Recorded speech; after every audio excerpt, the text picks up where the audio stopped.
Good evening, everyone. I hope you all had a fabulous weekend. Let's head into Collectively Rewilding.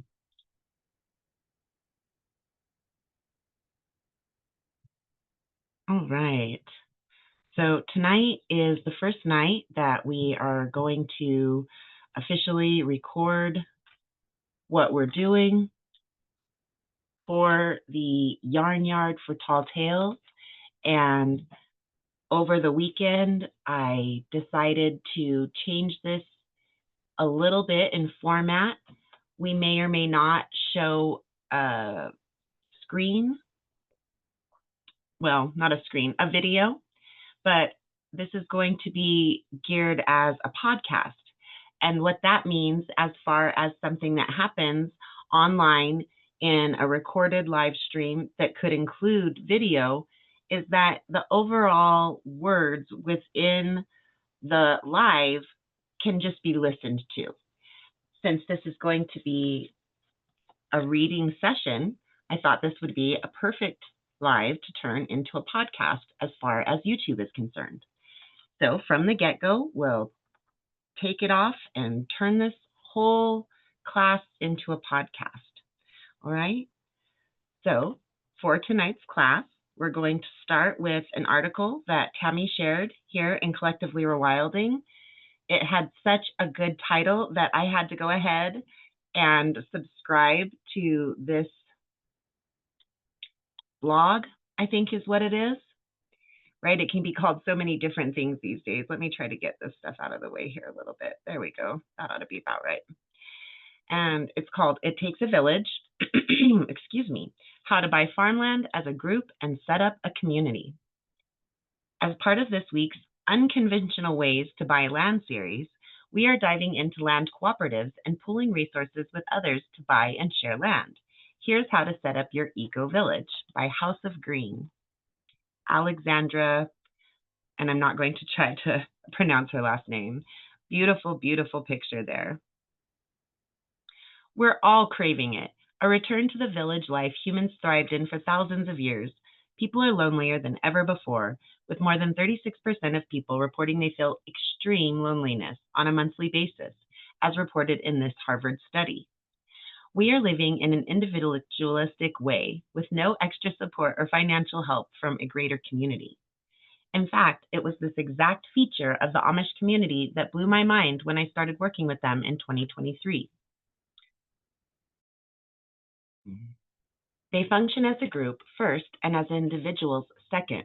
I'm sure there's a happy middle ground here between how we live and how they live, but one thing is for certain, they are a lot happier than we are. Every Amish person I have met, which totals to over 100 at this point, is beaming with joy. Yes, the men and the women. I think that joy stems back to the fact that they have support and safety nets available to them if something goes wrong. They don't stress out about things like we do, coupled with their faith in God.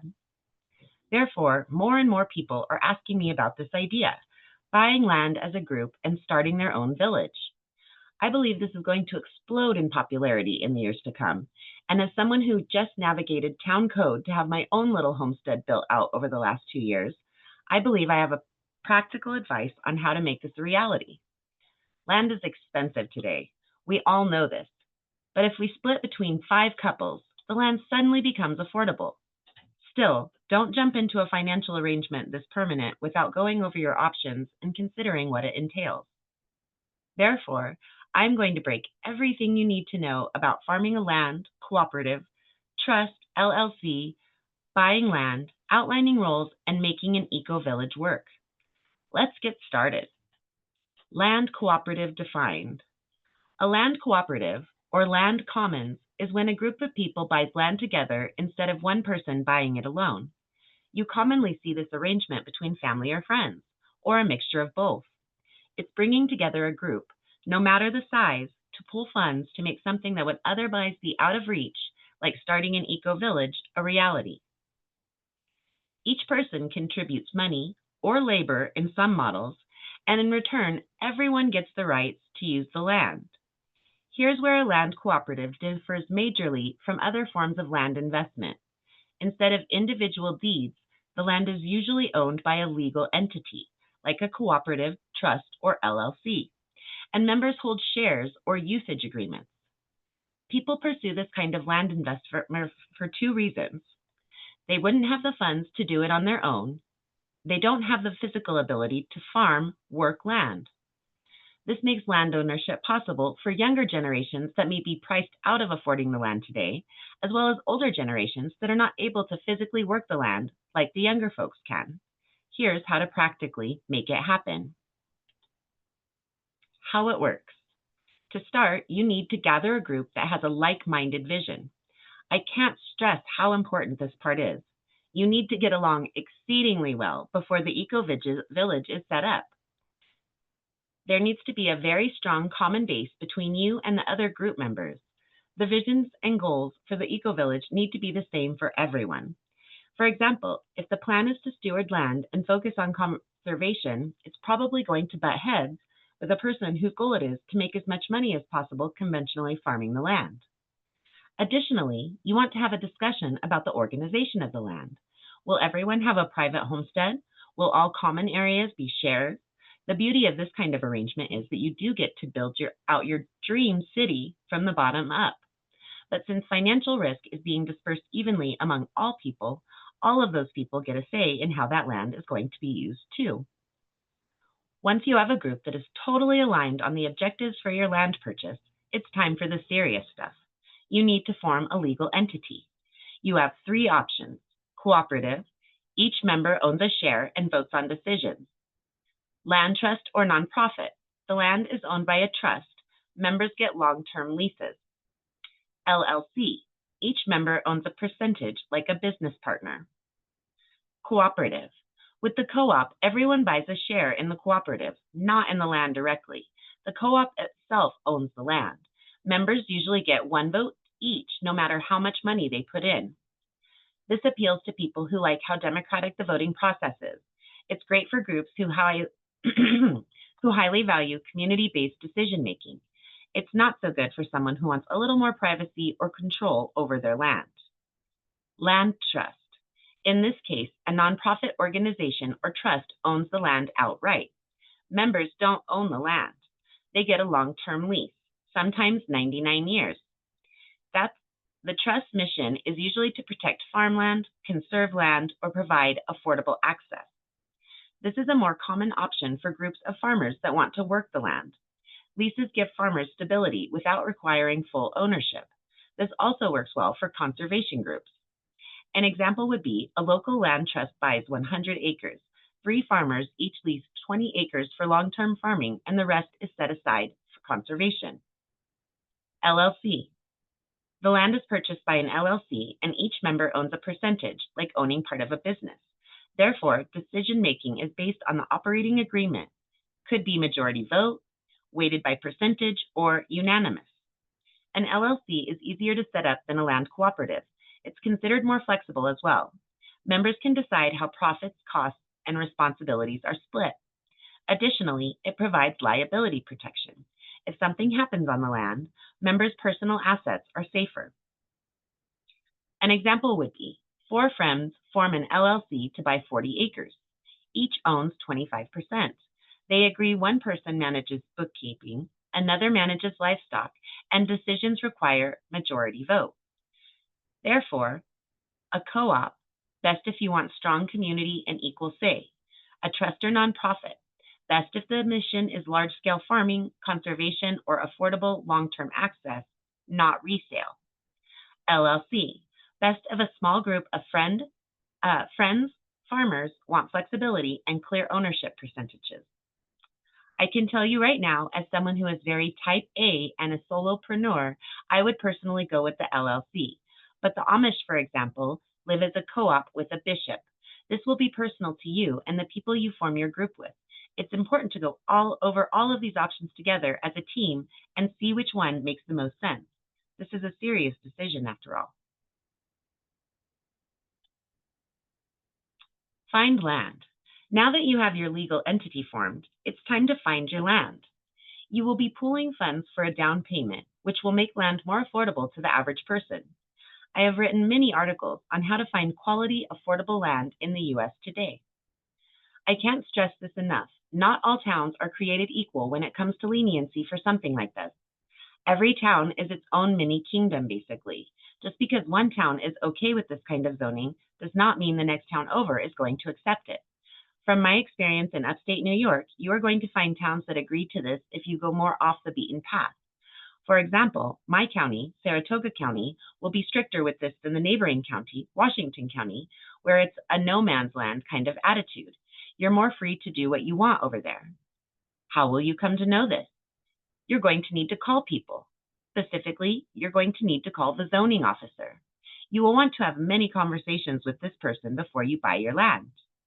Lastly, when setting up an eco-village, you can sometimes combine the financing with grants, USDA programs, or conservation easements to lower costs. Create your user agreement. The usage agreement can't be finalized until you find the land you are going to buy. Once you find the land and know more about its acreage, location, etc., it's time to clearly define how that land is going to be divided up or shared. An example would be private lots, like 5 acres each, shared fields, everyone farms together, or common areas, barn, water, woodlot. No, you do not necessarily need a lawyer to draft this usage agreement. However, it may be wise that all parties hire a lawyer or have a mediator present to make sure the agreement is fair. This will be based on your judgment with who you are forming the agreement. Officially buy the land. Now that you've formed the legal entity, found the land, and defined the usage agreement, it's time to actually buy the land. In this case, the cooperative trust or LLC becomes the official owner of the deed, and members' shares or leases define their rights. Additionally, depending on your entity, there will be defined rules on if you ever want to leave the agreement, if you can sell your shares, etc. Your rights and responsibilities will come from the membership documents as outlined above. I will reiterate. In a co-op, your rights are tied to your share certificate. 1 share equals 1 vote, 1 unit of access. In a trust or a nonprofit, your rights come from a lease agreement, like a long-term rental contract that spells out what you can use. In an LLC, your rights come from the operating agreement, which says how much of the land you control, what percentage of ownership you have, and how decisions get made. In all cases, the entity protects the land. If one person leaves, does something wrong, etc., the agreement defines your security as a member of the group. Without clear agreements, fighting is inevitable, which is why I can't stress enough spending lots and lots of time on defining the community. As with all land purchases, forming an eco-community and buying the land should feel natural and divine to you. The land should feel right for your group. You should not have any reservations. If your subconscious is sending out warning signals, don't ignore them. Still, many people around the U.S. are setting up these communities as we speak. They can and do work. Anyone out there thinking about setting up one in their town with their family or know of someone who did? They're asking to be provided with comments below. And these are all viable ways to make farmland ownership work without having to drop hundreds of thousands of dollars. P.S. By the way, I officially got my CO for my barn. It took 18 months. I'll be sharing the details of that later on this week, so stick around. I'm not sure what a CO for a barn is. Let's see if we can figure that out.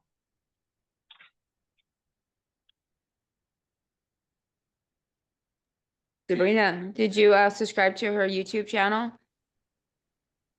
Oh no, I didn't. I didn't realize that there was. Yeah, girl. I did that that one post where it was talking about getting your, the certification to have like butterflies and you get all that. Yeah, that thing. So yeah, Okay. right underneath that article that I posted, you'll see where I put the video as well. Oh my goodness, Miss Tammy, I think it would probably be accurate to say you've posted close to 1,000 articles in Collectively Rewilding. And so while I remember vaguely specific viewpoints of articles that you put out about butterflies and gardening, I wouldn't be able to recall the specific article. You pinned it. You pinned it. I pinned it. Well, still, I probably penned at least 100 or more of your One that articles. you were talking to your mom about, how she would be able to do the other one instead of the other certification to have butterflies and be Okay. recognized for the monarchs or whatever it may be. Okay. Now Yeah. you're bringing me around, right? And I came in the kitchen. And what was that, Vanessa? I'm sorry. Oh, I'm sorry. I didn't know I was unmuted. Oh, okay. So then, is it House of Green, the YouTube channel? Do you know? You just go to that post that you pinned. You just go to that post and then Well, I think I'm it not might quite be. sure. I'm not quite Here we are. sure. No, that's not. Sell this. No. Also this. And this. Okay. I'll put it in the chat. I found her. House of Okay. Green. Here she is, right? No, that's not her. That's not her? No. Oh, okay. I'll put it in the Interesting. chat. Let's see if we'll find it. I'll put it in the chat for you. All right. I'm not, Yeah. I'm not quite sure what, I think it's the name of her. Give me one sec. I gotta get it because I have it on my favorites. I watch her all the time.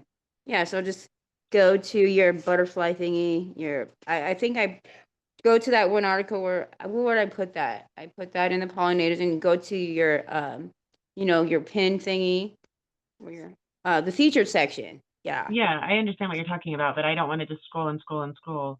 Let's see. Okay, here, this one is probably it, right? Well, that's for the butterfly. 'Cause that's how I knew about it. So she started talking about that in her YouTube video. So, Oh, okay, if you go down, maybe I might have put her YouTube on there.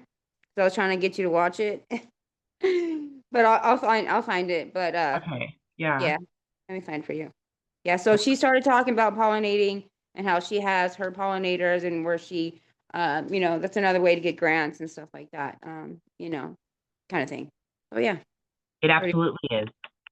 The easements that they mentioned, there's definitely a lot of different things. Niche, how do they put it? Niche crops, right? Specialty crops. There's grants out there for that. And so that's more of LH2, but it is definitely accurate, right? All right, guys, let's see. We're about halfway through. Any questions on that? What did you guys think? It's definitely something I've considered. I'm a control freak too, like the article mentioned. She didn't say it quite that succinctly, but I don't know what I think of any of those options. Does anybody have any opinion on what they would be interested in dealing with or not dealing with? Oh, I take it I am the lone wolf here, the only one who's ever considered such an option. Go ahead, Tammy. I found it. I found her. Oh, okay. And then if you want to tag me in it. Yeah, I put in the chat. Oh, okay. Yeah, because that's how I got in my farm stand idea. How I wanted to do the same thing she was doing and all that cool stuff. Yeah, I've been watching for a while. All right, here we go.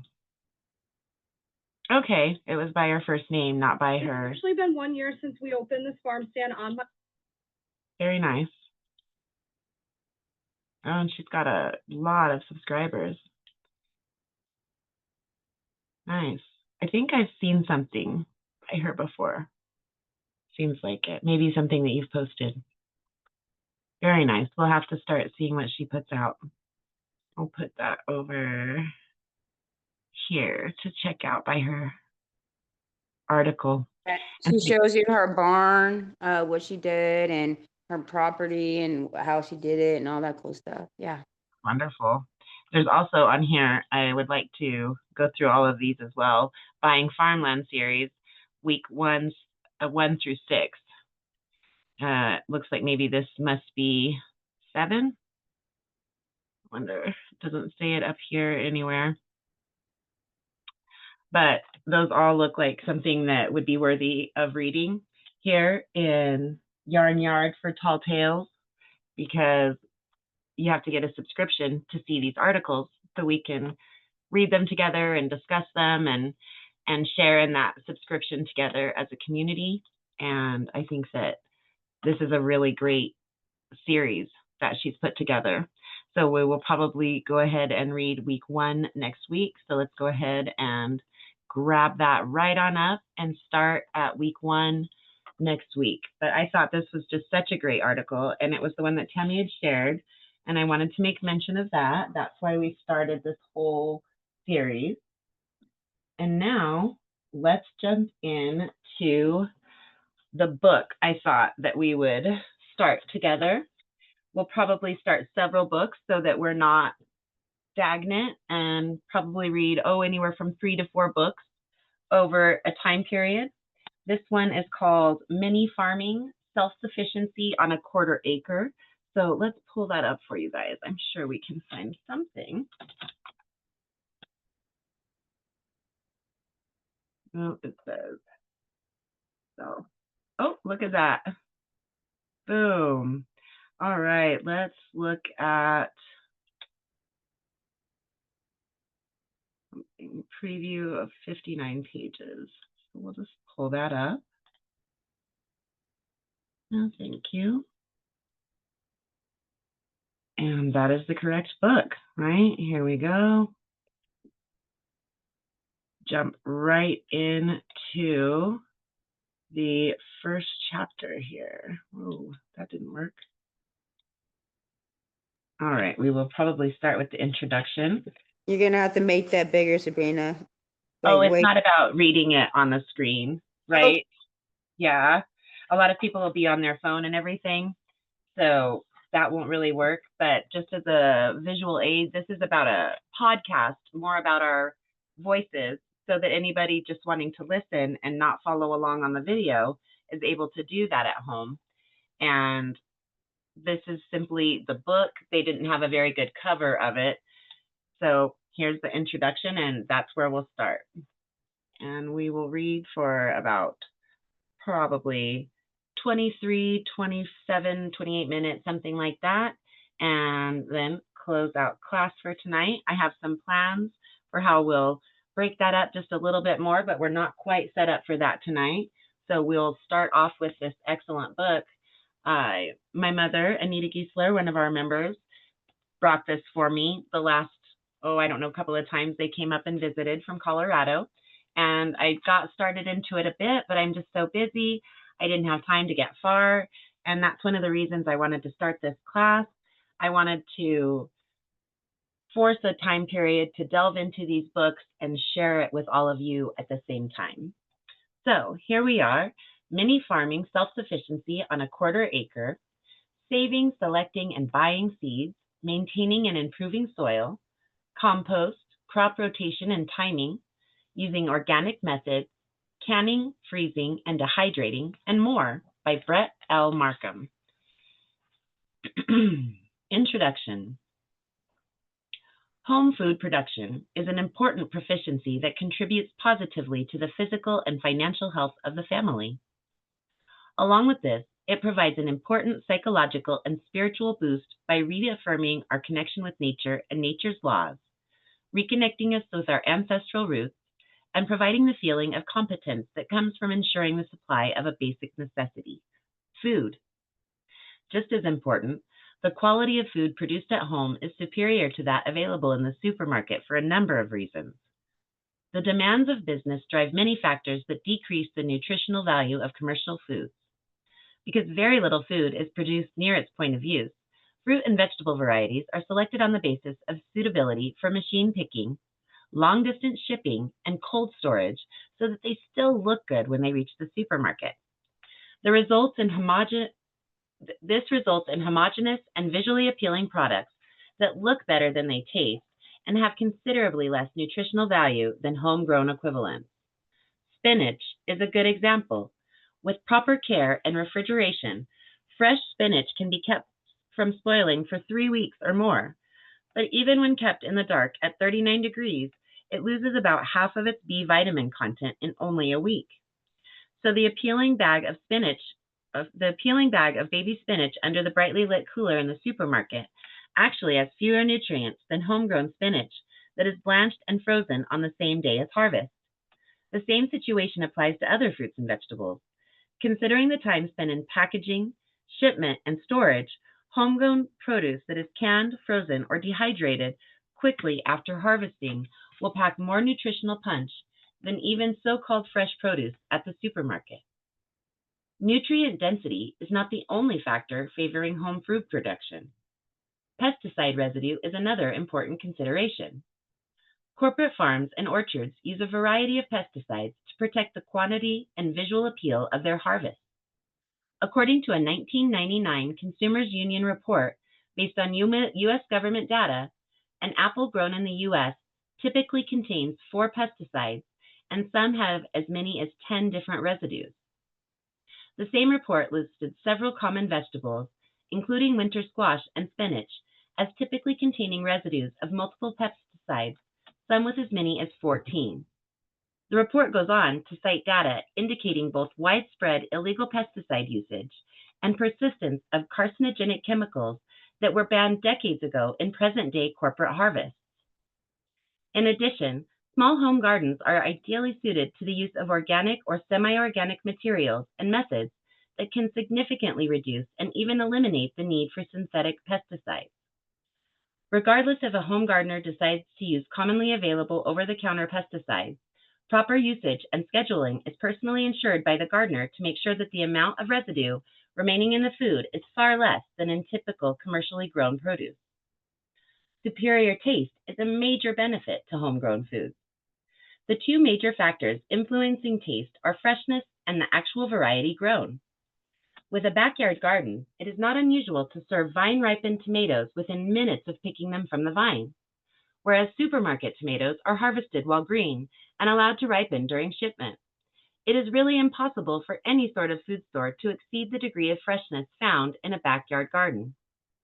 In addition, because the vegetable varieties used in corporate agriculture, aka agribusiness, are selected for toughness and shipping, simultaneous ripening, and ease of mechanical harvesting, some of the best tasting varieties of numerous fruits and vegetables are not even available in supermarkets because they aren't suitable for machine picking or bruise too easily. Conversely, the home gardener is free to choose from literally thousands of common and/or heirloom varieties on the basis of personal taste. Commercial growers are in business. As a result, the dollar is their standard of value. Your health, to the extent it even crosses their minds, is a far secondary concern. Their primary aim is the production of goods with the lowest possible cost and selling them at the highest possible price consistent with the greatest profit. There is nothing automatically evil about this process, but it's obvious that the effort you can invest in making sure your food is safe, tasty, and healthful is far superior to that of a corporation half a continent away. Finally, economy is an important reason to produce and preserve foods at home. The many farming methods covered in this book yield fresh produce at mere percentages of the cost of purchasing similar foods at the supermarket. This means that growing your own food can add precious dollars to the family budget, while preserving your own food can guarantee a supply of healthful food during lean times. So I have to interject and say that when you initially begin gardening, unless you do it very slowly over time, only investing small amounts each year so that your compost can be the primary amount of the soil that you produce, and you are able to start saving your seeds immediately. You invest in herbs that you're able to keep alive and keep transplanting so that you don't need to buy transplants, as herbs don't grow well from seeds in most cases. This is not always true, and I don't really like to see it in literature when they don't put a little bit more information behind their claims. On the other hand, when they talk about food being there during lean times, that is absolutely the case. If you know how to grow and preserve food, and especially if you already have a garden established and are preserving food regularly already, that you are going to do heads and tails better than you would if you were having to depend on the supermarkets and the food chain.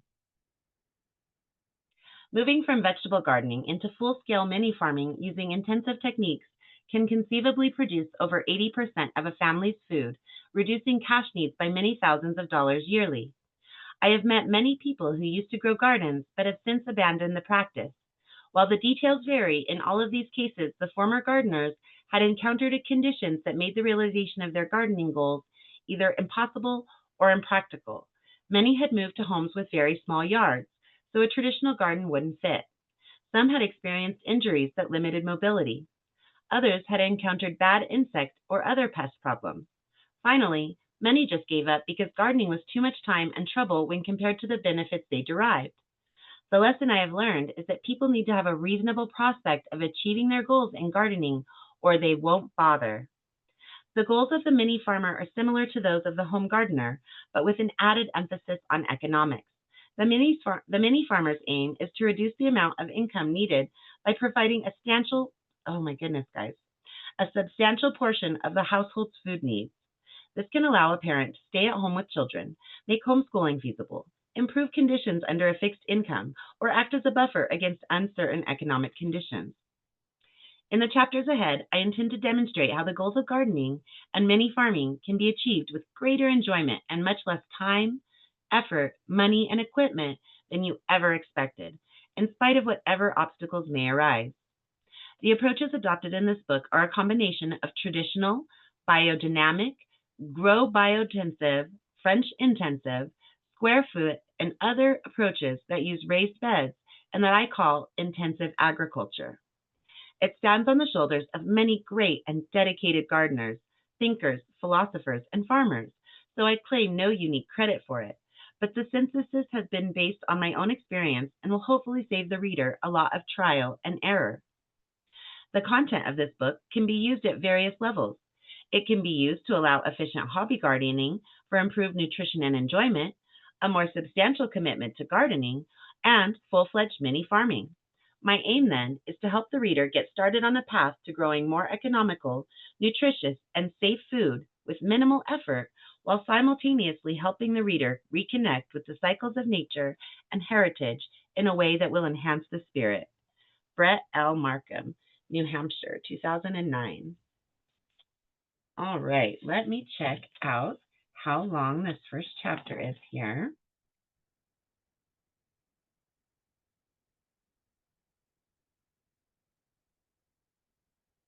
We'll see. We might be able to get through it. Chapter 1, Overview of Intensive Agriculture. And remember, that was this author's, Brett Markham's, definition of that is the approaches adapted in this book are a combination of traditional, biodynamic, grow biointensive, French intensive, square foot, and other approaches, right? All right, overview of intensive agriculture. Intensive agriculture techniques and their productivity compared to traditional row gardening methods have been well documented in the past several decades, and certain methods have been used for centuries. They all share a number of common characteristics. All of the intensive methods use raised beds and grow vegetables much more closely than traditional row methods and therefore require less land, thus requiring less water and labor while reducing the need for weeding. Intensive gardens produce the same amount in food in 20% of the space or even less than that, leading to greatly reduced costs. Traditional row gardening is one-dimensional, that is, a straight line. A small furrow is dug with a hoe and seeds are sprinkled in from a packet. After the seeds germinate, the farmer goes back down the row and thins plants to the recommended spacing. Each row takes its own space, plus space for walking paths on either side, and the walking paths become compacted under foot traffic. The entire area, rows and paths, is watered and fertilized. Because the rows are exposed to the drying effects of sun and wind on both sides, mulching is required to conserve water and prevent weeds. The typical 100-foot row takes up at least 300 square feet of space. As a basis of comparison, the expected yield of carrots for that row is about 100 pounds. In contrast, intensive mini farming is three-dimensional. Seeds are planted in the raised bed using within-row spacings in all directions, giving a two-dimensional space, and crops such as pole beans are grown on trellises, adding a third dimension. This vastly increases the quantity of a given crop that can be produced per unit in an area. In the case of carrots, a garden bed 4 feet wide and 6 feet long, 24 square feet, will yield 100 pounds of carrots.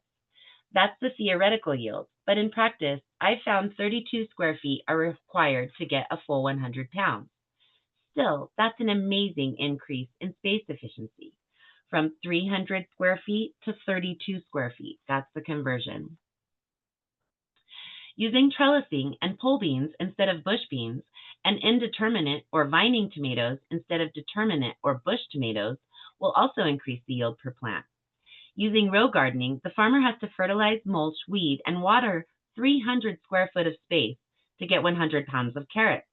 But by using raised beds and intensive gardening techniques that use close spacing, the farmer has to fertilize and water only 24 square feet, less than 1/10 the space, and thus less 1/10 the fertilizer and water.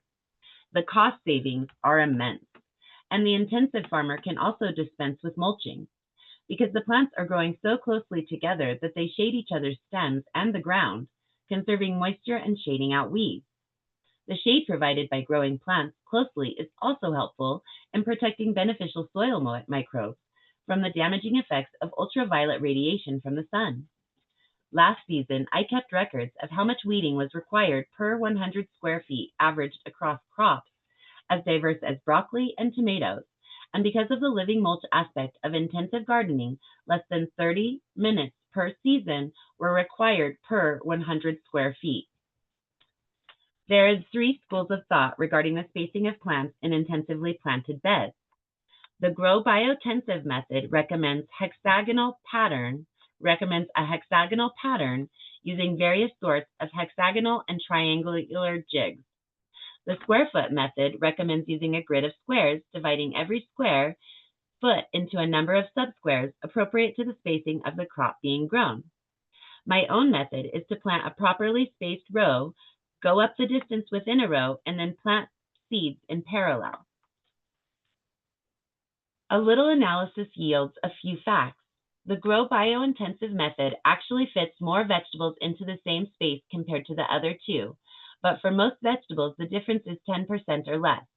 Offsetting this advantage is the fact that the Grow Biointensive planting method is painstaking, and that the average person interested in farming isn't about to envision a hexagon as being composed of a series of equilateral triangles.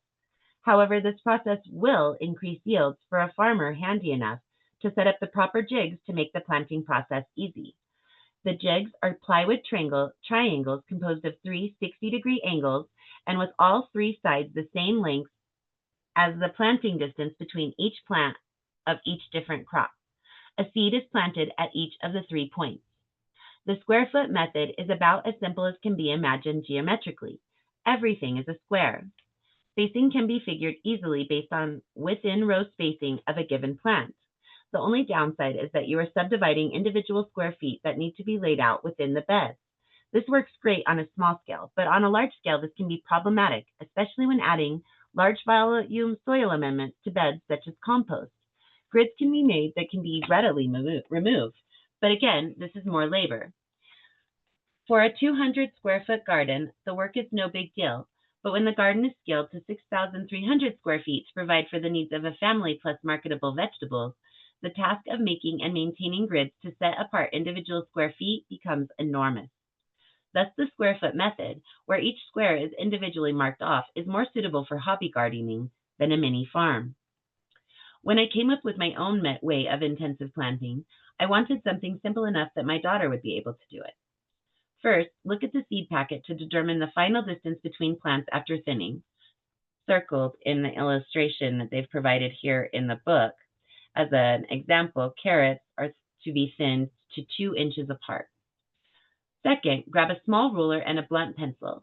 Third, use the ruler and pencil to put 1/4-inch holes in the ground to mark off a square grid the size of the area you want to plant. The distance between holes is the final distance between plants after thinning. Put a seed in each hole, cover with dirt, and tamp it down, then water daily until the seeds sprout. Note that all of these methods will eliminate this need to thin plantings. As a result, they conserve seed and thereby conserve money and save labor. The yield differential for the carrots given in the example isn't atypical. A 100-foot row of lettuce spaced every 6 inches will fit into a 4 by 6 foot intensively planted bed with the same yield. Comparing the 24 square feet to the 300 square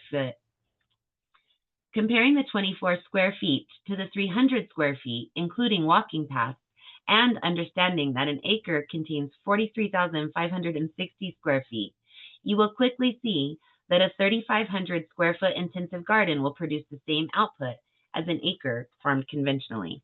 I'm really appreciative that they did that math for us. Along with the close spacing, intensive agriculture emphasizes vertically grown crops such as cucumbers, vining tomatoes, and pole beans. There are 2 reasons for this. First, using the third dimension of height allows you to get more production per unit area. Second, vining varieties produce more total food yield over the course of the season. Growing crops vertically on a trellis also makes harvesting easier, reduces diseases, and has the aesthetic advantage of growing consistently straight cucumbers.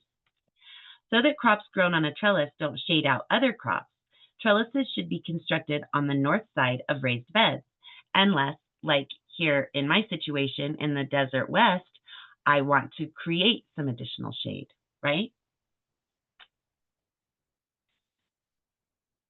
The ultimate height of a trellis depends somewhat on what is being grown, but also on your convenience. For most people, a trellis can be 6 or even 7 feet high without causing inconvenience. I use a variety of trellis structures, including A-frames, boards screwed together, and electrical conduit. Anything will work as long as it is mechanically strong enough to handle winds while fully loaded with plants without falling over. The approach to intensive agriculture, called mini farming, in this book contains elements from many different systems that have been tested by the author at various times. While not every approach can be listed, the most influential systems are described along with some references so that anyone who is interested can learn more about these ideas. 1. The French intensive method of agriculture was originally developed to cope with the small yard sizes in France. It emphasizes a technique called double digging to create the beds and depends on a considerable input of horse manure for fertilizer. The most comprehensive book on the topic is Intensive Culture of Vegetables by P. Aquatius. 2. The biodynamic method was created by Rudolf Steiner in 1924 because of his observations of the detrimental effects of artificial fertilizers. It emphasizes the concept of the farm as a self-contained biological organism. The book, What is Biodynamics?, includes 7 lectures on the topic by Rudolf Steiner and gives a good overview of the method and its fundamentals. 3. The Grow Biointensive method is a combination of the French intensive and biodynamic methods first synthesized by Alan Chadwick and continued by Ecology Action, a nonprofit group focusing on sustainable agriculture. It keeps the double-dug raised beds of the French intensive method and adds many aspects of the biodynamic method. The book, How to Grow More Vegetables by John Jevons covers the method comprehensively. Square foot gardening was invented by Mel Bartholomew in the, 4. Square foot gardening was invented by Mel Bartholomew in the 1980s because of his observations of community gardens and his desire to improve the efficiency and enjoyability of gardening. The method emphasizes the use of raised beds using custom-made soil fertilized with organic amendments. The book, All New Square Foot Gardening by Mel Bartholomew, covers his methods in detail. And they're on the 4th edition of that particular book. There are other approaches to intensive agriculture with a variety of names, but all of them are essentially composed of elements already incorporated into one of the 4 methods already listed. The methods of intensive agriculture advocated in this book are no different. They pull from the experience of others and add the experience of the author. As a result, the approach that I present differs somewhat from earlier methods. I will explain the reasoning for the differences in the chapters ahead, but for now, I think it would be worthwhile to point out the major differences. My mini farming technique differs from square foot method in that I do not mark off individual square feet of bed or use the bed shape, special soil mix, or individual plant hand watering techniques advocated by that method. Mini farming differs from the grow bio-intensive method mainly in its lack of emphasis on growing grains, but it also dispenses with the seed starting and plant spacing methods, among others. Mini farming differs from the biodynamic method in that it doesn't use special herbal preparations for preparing compost, plant seeds by the moon phases, or consider the farm to be a self-contained entity. There are so many other differences they can't all be listed. My approach to mini farming differs from the French intensive method in that it doesn't rely on massive inputs of horse manure. In other respects, the French method is similar to grow bio-intensive, so those differences apply as well. All right, we're going to make it. Learning and observation. Intensive agricultural practices are constantly being refined, extended, amended, and developed by well-known practitioners and by individual farmers. Agriculture is, at its heart, a biological rather than industrial process. As a result, it is subject to laws of nature that we humans only are beginning to understand. The path to success with intensive agriculture, as with any other endeavor, is through constantly expanding knowledge. A constant input of new information is most easily and economically acquired through a library. Land-grant universities have a substantial selection of agricultural books and magazines available, and use of the facility is not limited to students. Likewise, the internet has a wide array of resources available. Experience is also an excellent teacher, and hands-on experience will provide insight unavailable in any book. Along with gaining experience, a mini farmer should keep detailed records of events and observations. I keep several journals for each year. One journal lists every plant variety to be grown that year, where the seed was acquired, and general information about that plant and its requirements. Following this are journal entries describing where, when, and how the seeds were started, transplantation information, and significant events that affected the crop up through harvest. Any pest problems are noted in the journal, along with the effectiveness of any remedies, and especially information that might give a clue as to why some plants of a given crop may have been more or less affected. Another important journal entry specific to intensive agriculture is plant spacing. A starting value for two-dimensional plant spacing is with the within-row thinning distance specified on the seed package. This will give optimal yields in a row-type system and will often give optimal yields in a raised bed intensive system, but a little experimentation is in order because yields relative to spacing will vary with soil and climate conditions. In the case of lettuce in my own garden, I have discovered that 8-inch spacings work better than 6-inch spacing, but those results will be different for a different soil and climate. All of this information helps to fine-tune the environment that I give the plant from year to year so that my resilience on fertilizers, horse manure, and other external inputs, even if organic, can be reduced from year to year. A journal of crop-specific information also helps me to decide if I want to grow a particular crop variety the next year or perhaps grow it differently. In 2005, I grew a particular kind of carrot that tasted horrible raw but was fine when cooked. Since I grew it in the summer, I might decide to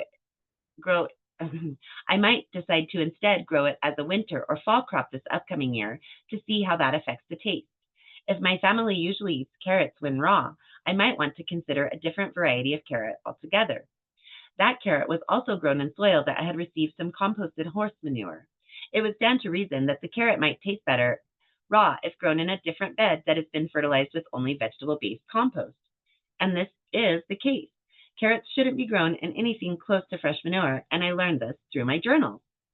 With all of this information, I can fine-tune my carrots until they are the finest quality carrots available.